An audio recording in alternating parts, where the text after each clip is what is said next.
they have never seen before, with different customs, religions, with different everything, where migrants have violated laws, lodged false asylum claims, or claimed refugee status for illegitimate reasons. They should, in many cases, be immediately sent home.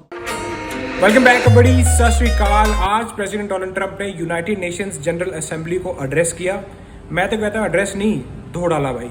अब चाहे वो European nation हो, चाहे Russia हो, China हो, India हो या any other countries. China and India are the primary funders of the ongoing war by continuing to purchase Russian oil.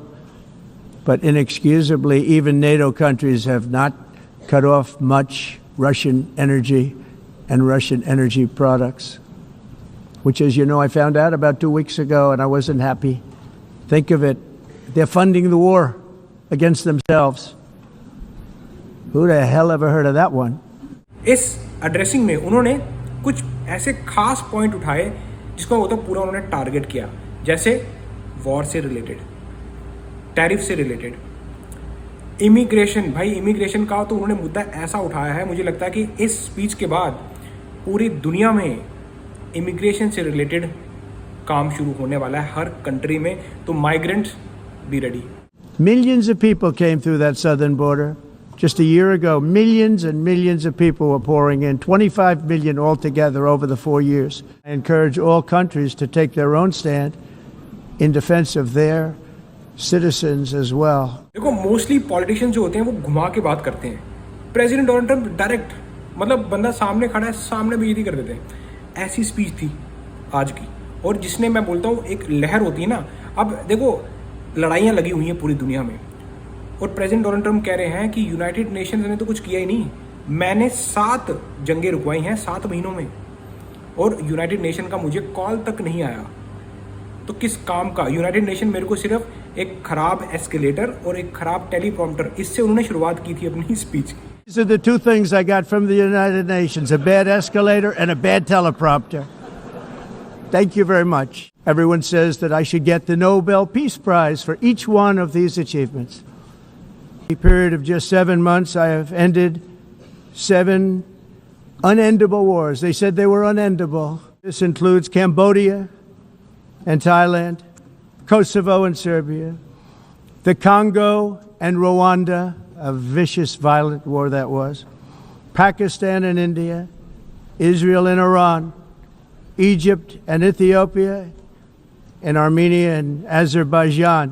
तो मैं तो बोलता हूँ यार, मतलब लीडर बनना है ऐसे बनो कि मतलब फेस टू फेस अगर आप सामने बात कर रहे हो तो क्लियरली बात कर देनी चाहिए कि हाँ भाई ये दिक्कत है।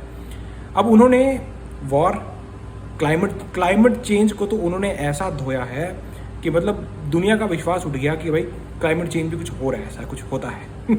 उन्होंने कहा लोग क्लाइमेट चेंज की वजह से बैंकरप्सी में जा रहे हैं, बिजनेसेस, कंट्रीज बैंकरप्ट हो रही हैं। तो ये क्लाइमेट चेंज जो है, ये जो हवा लोगों ने बना रखी है, इसको कृपया करके बंद करें। फिर उन्होंने इमिग्रेशन की जो बात की है, उन्होंने यूनाइटेड किंगडम का नाम लिया, यूरोपियन नेशंस का नाम लिया, ओपन बॉर्डर्स की बात की। भाई मुझे तो लग रहा है कि आने वाले वक्त में कोई भी कंट्री किसी भी इमिग्रेंट को आने नहीं देगी। The number one political issue of our time, the crisis of uncontrolled migration. It's uncontrolled. Your countries are being ruined. Illegal aliens are pouring into Europe. Nobody is ever, and nobody's doing anything to change it, to get them out. It's not sustainable. और ये लहर हमें United states of America से देखने को already मिल रही है, और अब ये लहर बाहरी देशों तक पहुंचने में ज़्यादा वक्त लेगी नहीं।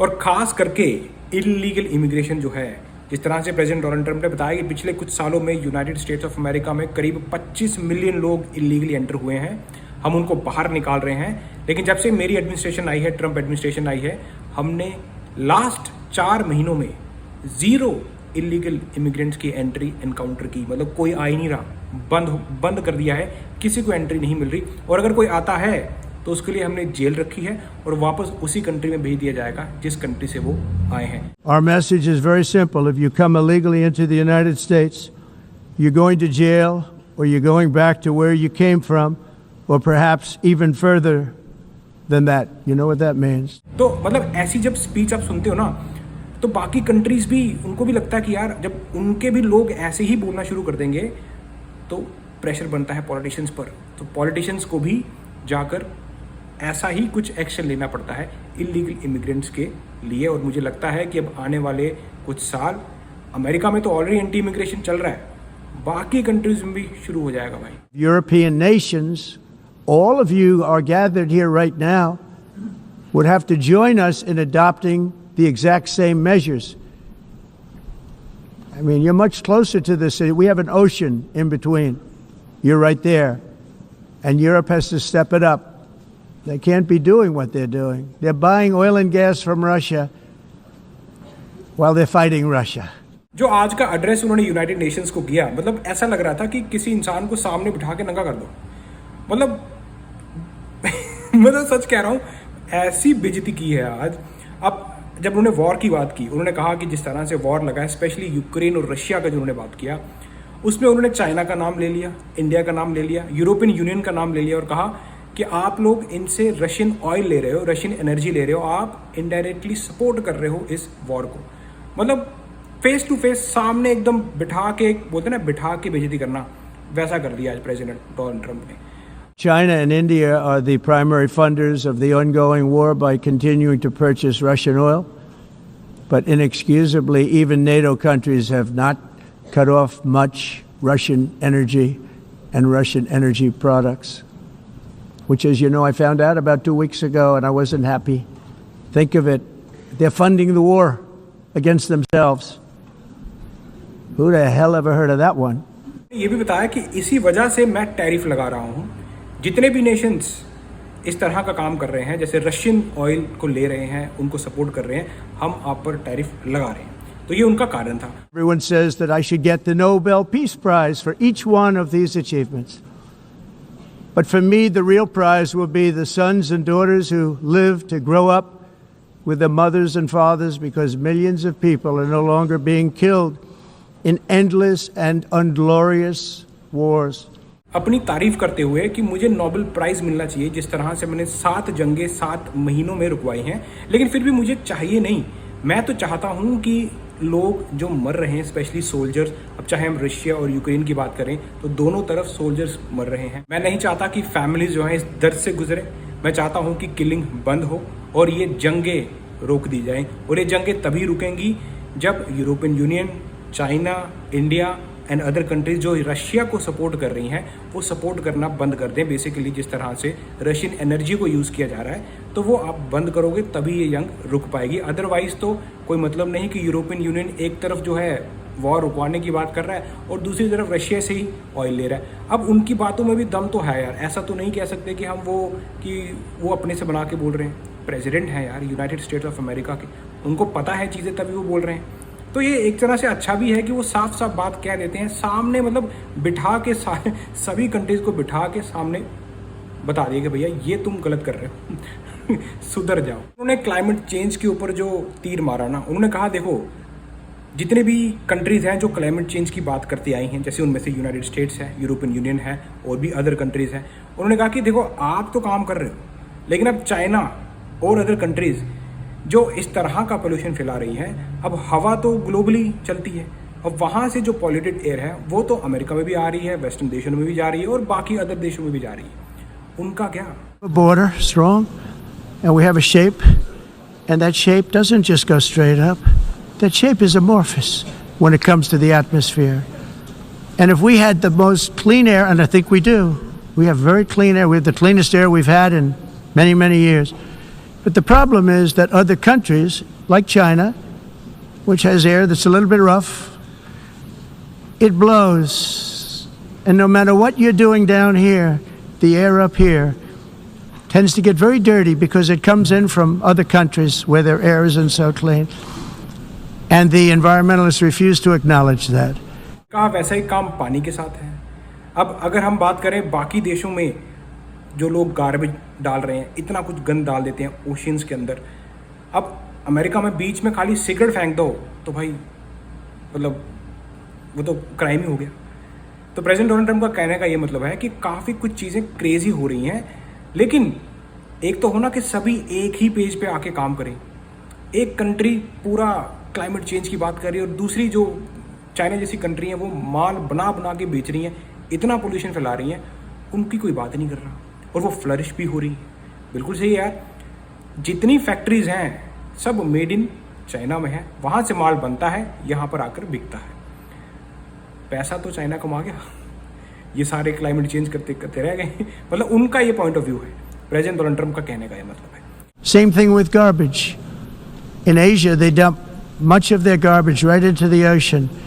And over about a 1 week and 2 week journey, it flows right past Los Angeles. You've seen it. Massive amounts of garbage, almost too much to do anything about. No more global warming, no more global cooling. All of these predictions made by the United Nations and many others, often for bad reasons, were wrong. They were made by stupid people that have cost their countries fortunes and given those same countries no chance for success. If you don't get away from this green scam, your country is going to fail. So ये था आज का उनका पूरा address, जिसमें उन्होंने New York city में United Nations general assembly को एड्रेस किया और काफ़ी ही टू द पॉइंट मुद्दों पर बात की और काफ़ी क्लियर होकर बात की कि उनका मतलब as president of United State of America का क्या स्टैंड पॉइंट है क्लाइमेट चेंज को लेकर, वॉर को लेकर, टैरिफ्स को लेकर और इलीगल इमिग्रेशन को लेकर। मुझे तो लगता है कि भाई आज की स्पीच के बाद ये लहर, खास करके एंटी इमिग्रेंट वाली लहर, इलीगल इमिग्रेशन को बढ़ावा ना दो, उसको बंद किया जाए, ये लहर अब पूरी दुनिया में चलेगी। और इलीगल इमिग्रेंट्स के लिए मैं तो बोलता हूँ कि अब आने वाले साल किसी भी कंट्री में जाना नामुमकिन हो जाएगा, ये तो दिख रहा है, जो कि सही भी है यार, क्योंकि इलीगल कुछ भी सही नहीं होता। लोग अपनी जान गंवाते हैं इलीगल राउट फॉलो करके, इतना पैसा बर्बाद कर देते हैं। उल्टा क्रिमिनल्स बाहर कंट्रीज में जाकर क्राइम करते हैं, जो कि आज प्रेसिडेंट डोनाल्ड ट्रंप ने एक चीज मतलब सही तरीके से बताई कि भाई किस तरह का क्राइम स्विट्जरलैंड, बाकी यूरोपियन नेशंस, यूनाइटेड किंगडम की आप हालत देखो किस तरह से वहां पर प्रोटेस्ट हो रहे हैं। ये सब इलीगल इमिग्रेंट्स की वजह से। अब होता पता क्या है, होता है इलीगल इमिग्रेंट को लेकर प्रोटेस्ट, लेकिन फिर सभी इमिग्रेंट कवर हो जाते हैं। अब चाहे आप लीगली आए हो दूसरी कंट्री में, अब बोलते हैं ना कि बंदा जो है चेहरे पे तो लिखा नहीं होता कि मैं इलीगल हूं कि लीगल, अब वो पहचाना जाता है उसकी बातचीत से, उसके पहनावे से, उसके कलर से। तो एक तरह की रेशियल प्रोफाइलिंग भी आ जाती है, इसमें कोई डाउट नहीं। सो अब आने वाला वक्त इलीगल इमिग्रेशन पे हर कंट्री रस्सा कसने वाली है। सो दोस्तों, ये है पॉलिटिक्स, खास करके अमेरिका की पॉलिटिक्स इस वक्त 180 डिग्री टर्न ले चुकी है। अब यार जब नई गवर्नमेंट आती है तो उनके अपने तरीके से वो चलाते हैं। अब जैसे हम बात करें क्लाइमेट चेंज की, ग्लोबल वार्मिंग की, तो ये पहले अमेरिका ही था जिन्होंने पूरी दुनिया में बताया कि भाई क्लाइमेट चेंज हो रहा है, ग्लोबल वार्मिंग हो रही है, पॉल्यूशन कम करना है। लेकिन अब जो प्रेसिडेंट डोनाल्ड ट्रंप और उनकी एडमिनिस्ट्रेशन है वो खुद ही कह रहे हैं कि भाई ये क्लाइमेट चेंज वगैरह ये सब थ्योरी है, बैंकरप्सी हो रही है, नेशन बचाओ, कंट्री बचाओ।